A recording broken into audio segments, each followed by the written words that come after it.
How you guys doing out there? Welcome to StageDoor Podcast. We're starting the very first one. Very first one. My name's Pedro, and this is... Emmett. Emmett? Yeah, Jesus. You know they say the camera adds 10 pounds? How many cameras are on me? We are from... we're located in Central Florida, and we're in a cover band called Rocket Fly. But also an original band. This past year, we released an all-original album right here. You can get this at rocketfly.com. It's so cool. It's got a little booklet. It's got lyrics. Remember when you used to read the liner notes? Rock They're and in roll. there. Hey, look at that. Stage Door. Hey. It's the name of our podcast. Nifty. So anyway, we how do we decide to do this podcast? Because normally I'd be writing songs, you'd be writing books, we'd be doing something else, but... Well, I think what happened, everything just kind of happened organically. I was just thinking about it. And you were thinking about it, yes. but we didn't know we were both thinking about Yes, it at the same right. time. I shot you a message, and you're like, light bulb, ding. Yeah. I was like, really? I was just thinking about that, about doing the... Yeah. There's nothing... I mean, this is not something I would have ever thought about. No. But for some reason, I don't know. I was just kind of thinking, maybe we should just, put something on. Maybe I'll watch a podcast or something. Well, we were guests on a podcast, couple different podcasts. That's right. It was like an interview. And we thought, and we really liked it. Two girls and their alcohol, they were great. Yeah. But then we're like, maybe we can do something, from here. They're in a different location anyway. Yeah. And we can just kind of talk about music, everything under the music umbrella. Movies, influences, just all kinds of stuff. Yeah. Just have some fun with it. Anything. Something to entertain you. Yeah. And when we talked about starting the podcast, I don't think we sat down and we're like, okay, we're gonna talk about this. I was like, no, it's just let's just sit down and talk about shit, whatever. Yeah. That's just whatever. all we do anyway. With your looks and my wit, we'll be a hit. Yeah, so it's not specific on anything. And eventually, hopefully we get this down. We literally sat in here in my studio and just pulled up the camera, got some microphone. Here's the microphone I used to sing on my vocals. This microphone was just opened. Yeah, exactly. I bought it Christmas. Got some chairs and we just turned it on. So we don't even know how to do a podcast. But I got, the recording software, so I think we're going to start just doing like a YouTube thing and, see how it goes. And maybe in the future, we'll get it till we can get, where you guys can submit questions or, do interviews. Yeah, do interviews. All kinds of fun stuff like that. See where it goes. Yeah. We got a lot of nonsense to say, so I'm sure somebody out there in the world will be entertained. God. There's going to be a lot of people entertained by some of the stuff. Something. We can talk about some of the crazy places we've played. Oh, my gosh. All the crazy things we've seen. Whew. Well, we've been doing music for a long time, so it's not like this is years and years of being in the music business. Let's see, together, probably close to 70 years. What? What kind of math is that? Well, I've been doing it for 40. Oh, you're adding the years. Well, yeah, I'm not like our bass player Brad. Not that old. He is about 70, isn't he? He's close. We're all getting closer. I know.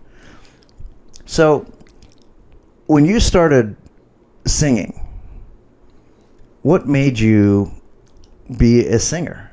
Like, I know when, I'm listening to records, ask your parents, records, anyway. I used to listen to Led Zeppelin, records up here, stuff like that, and I would want to sing like Robert Plant, but I can't, so I don't. So what made you think that you could sing? I did not want to sing. That is my answer. Okay. You failed. I failed. I started playing the drums. That's what I wanted to play. Of course you did. I started playing drums. As you should. I played drums for a few years, and then I think I told this story live somewhere we played locally. Can't remember, but this was back in high school, and a couple of seniors knew that I was playing drums, and they came over and they're like, "Hey, we're starting a band. Would you like to join the band?" And I was like, "Yeah," I was way younger than them, and they're like, "All right, well, you can join the band, but you got to play bass." I'm like, what the fuck? I'm a drummer. Yeah, nobody wants to play bass. Nobody wants to play bass. So anyway, that was the only chance that I had in my eyes. So they said we can teach you how to play the bass, and they taught me just the root notes, and I picked up the bass and I started playing the bass. And then I really picked up that I really liked playing the bass. Yeah. And I taught myself just by listening to records like Dio. I would just learn the whole Dio album. Dio. And so I played bass for a long time, singing backups. I didn't know I could sing. Wow. So while singing backups, I noticed that I had a high register in my voice. I was singing all the high parts. Oh, well, yeah. So then, years later, shit happens and the singer quit, whatever. And I was like, well, I'll just, I'll do it. Yeah, that was basically me. I didn't want the bands that I was in. I was trying to keep them together. Yeah. So that's so hard. So when somebody quit, I was like, okay, I'll do that. I'll do this. And so the singer left, and I just, I stepped up to that position and started singing. That's when I discovered that I could sing. I really had no idea that I could sing. And I just went out there and just did it on my own, didn't take any lessons or anything. And, years went by, and that was back in the 80s when, all those high singers, that's the stuff that I was. That's all they did. Yeah. Yeah. Like the Skid Row days, I was singing all those songs, and, I was just a young kid, just I didn't know how to sing, really. I was just mimicking, kind of like what I did with the drums and the bass, because I don't know how to read music or any of that. So, eventually I did meet Ron Feldman, who's a local legend. And he taught me some things, and that's how I became a singer. But I never wanted to be a singer. That's not something. I was really, really shy, and when I played drums, I would set up the cymbals in an angle so I could hide myself. Nobody can see me. Nobody could see me, and I would just be back there playing music, and that's what I liked. Yeah. But being in a band is such a pain in the ass that all these people kept quitting, or they were just, how it is. There's always friggin' issues. Serenity now. Drama. There's tons of it, and I just didn't want to deal with the bullshit. And I just like, all right, fine, go, I'll do it. Type of thing. And that's basically how I became a singer. Now, you're talking about Ron Feldman. Yeah. Before you met them, you thought you were pretty good, right? I did. Then you met him, you're like, I'm not near as good as I thought I was. Did that kind of happen like that? A little bit? Well, he saw me singing at a club, back in the 80s, and I had no idea who he was. And after a show, he came out to me. He's like, hey, I think you have a really good voice, but I could, help you and bring you to the next level. And I was like, I don't know who this guy is. You're like, exactly. I got chicks. I don't need you. Little did I know, he was actually training the Backstreet Boys in sync. He was the teacher for all these guys. Didn't he train Janie Lane? Janie Lane was a big, exactly. And it was during those days when Janie Lane was really big that I was actually one of his, and there were other local musicians that are here now. Oh, sure. Donnie Lee? Donnie Lee, and what's the drummer guy? I can't remember his name. Oh, Matt Bloodwell. Matt Bloodwell, yeah, a great singer a great drummer. Great drummer. Yes. I wish he was a prick. I could have something to not like great about guy him, but too. I really like the guy. Great guy. So I didn't know. So anyway, I was, I became really good friends with Ron, and he really helped me shape my voice and understand how to sing correctly. Yeah. That's why I can sing for 3-4 hours a night. Right. For a couple of nights. Yeah, well, when you meet somebody like that, it's kind of like another local legend we just lost, Joey Eberline. Yeah. When I met him, I was this rock and roll drummer. I was pretty freaking good. You could just ask me. Yeah. I was freaking good. Then I start studying with Joey, and I'm like, man, I'm not near as good as I thought I was. And you meet somebody like that can mentor you, that can teach you. Somebody who's got the experience as an instructor, not just somebody that has a bunch of chops that can show you chops, but it really calmed me down. It taught me dynamics, which is so important in a band.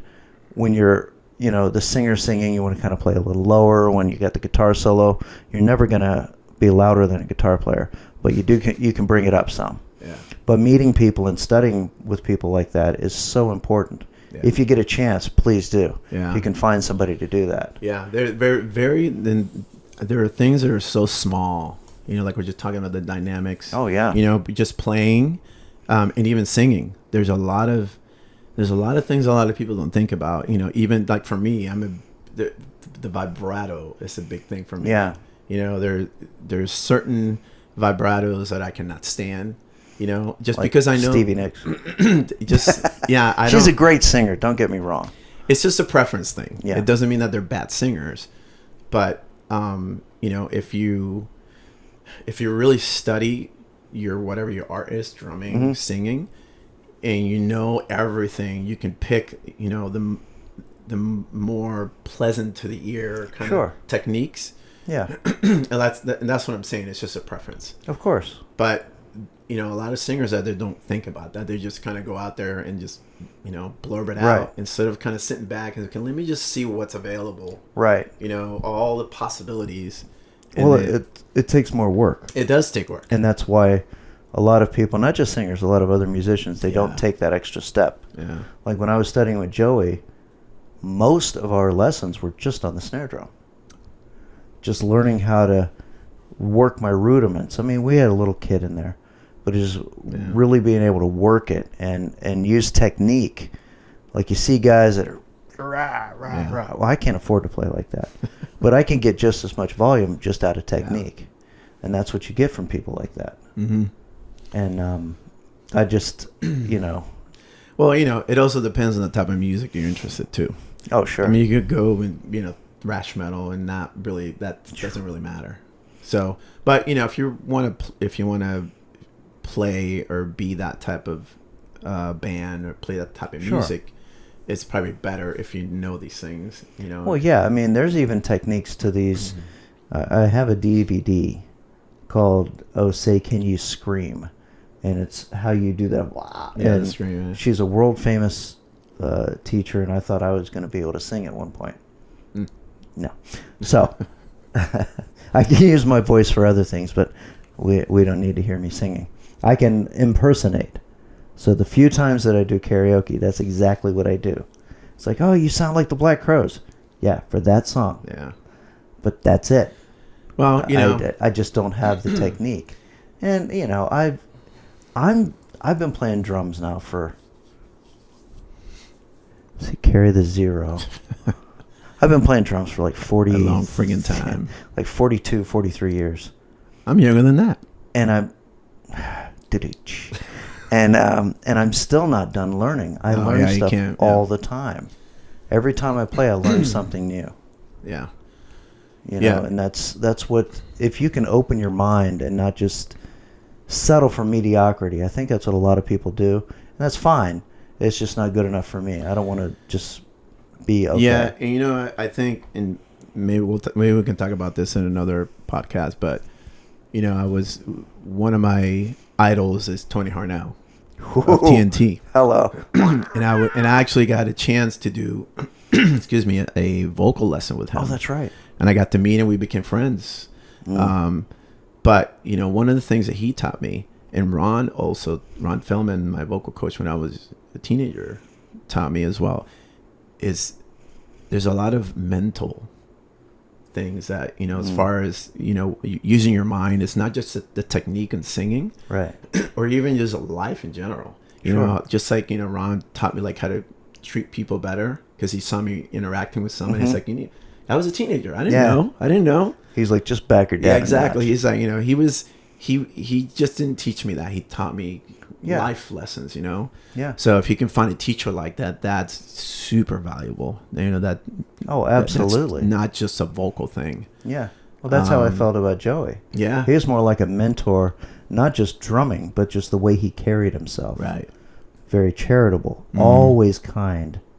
I mean, those people are hard to find. They're very hard to find. So, if you could find one, hang on. Yeah.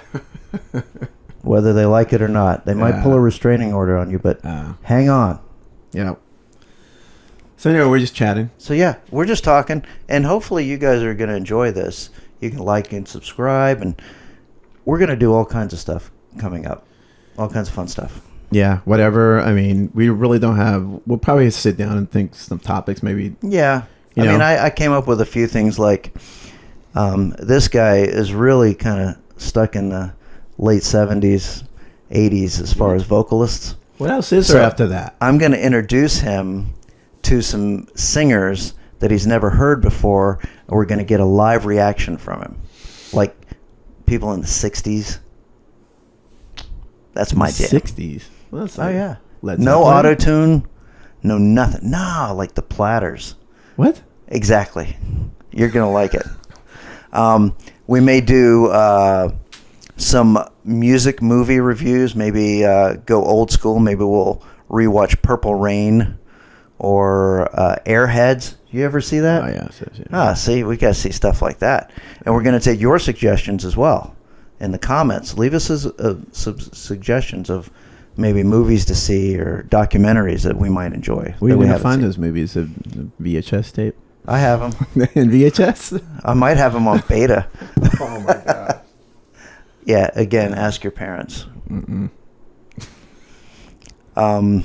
But yeah, I mean, this is kind of the idea of the podcast. We're going to come up with a topic. We're going to take your suggestion for a topic, and we're just going to talk about it. And we're going to entertain you at the same time. Yeah, and also for, Rocket Flight fans that are out there, if you have questions or even suggestions, just don't suggest any more cover tunes. I mean, Rocket Fly's been around for 16 years. We're an 80s cover band, and we play the 80s hits. We may add a couple songs here and there. It's very rarely. We stick with the hits. I was going to say when. We stick with the hits. Well, we were talking about doing some more Steelheart, so we do some more Steelheart. But everybody calm down. Yeah. But if you have any, we're actually, it's been, when was this? I think it's been 2 years. 2022. Whoa. Wait, what year are we on? 24? 24. What the? So anyway, number 2, we're writing number 2. Mm-hmm. Yep. And speaking of Rocket Fly, we'll bring, the other guys on from time to time. Just say hey and get their thoughts. Well, we don't have to. Okay. Maybe we can do like a Zoom call. Yes. And then we can act like disconnect. It's glitched. Just sit there. But the fan's still moving. Oh crap! But no, it's not just a podcast on Rocket Fly. It's just music and entertainment. Whatever. We're just gonna have some fun, and we want you guys to have some fun too. Yeah. Whoa! Look, when I'm back here, way better. Then I get here. I want to speak deeper when I get here. We just want to get out of the house and be in the studio. That's true. Just kind of. I like being in the studio. It's very this is like inspiring. Remember the old, when we were younger, we had like the boys that tree house, no girls allowed. Oh my God! This is basically what this is, right? This is the He-Man Woman Haters Club. Except we've grown up. Yeah. We do not hate women. No. We like women. Yes. I know that was kind of creepy. But if you only knew. Especially the way you said it in the microphone. I know. We love women. Well, if you would see what those other guys send us, I'm embarrassed. What? You mean you? That doesn't sound like something I would do. Oh, this is your phone. Oh, that is my phone. It's all on your phone. Yeah, let's not look at that. All right. So anyway, I think this is good for the first podcast. Yeah, this is a good introduction. Yep. This is we're just chilling basically. Just chilling. And see how it goes. I mean, we don't even know. Like I said in the beginning, we just thought about it. We're like, okay, let's plug some microphones in. There's a camera, press record, and go. We just happen to think about it at the same time. Exactly. Great minds think alike. Yes. And us. Yes. So check us out at rocketfly.com where you can buy our albums, our shirts. See our videos. See our videos on there. And go to the YouTube channel, which this probably be on there, and Facebook and all that stuff. Oh, yeah. I don't know. We haven't figured it out. But yeah. Your learning is just like we are. Yeah, exactly. So I think it's good. Good? Yeah. So we'll see you guys next time. Like and subscribe.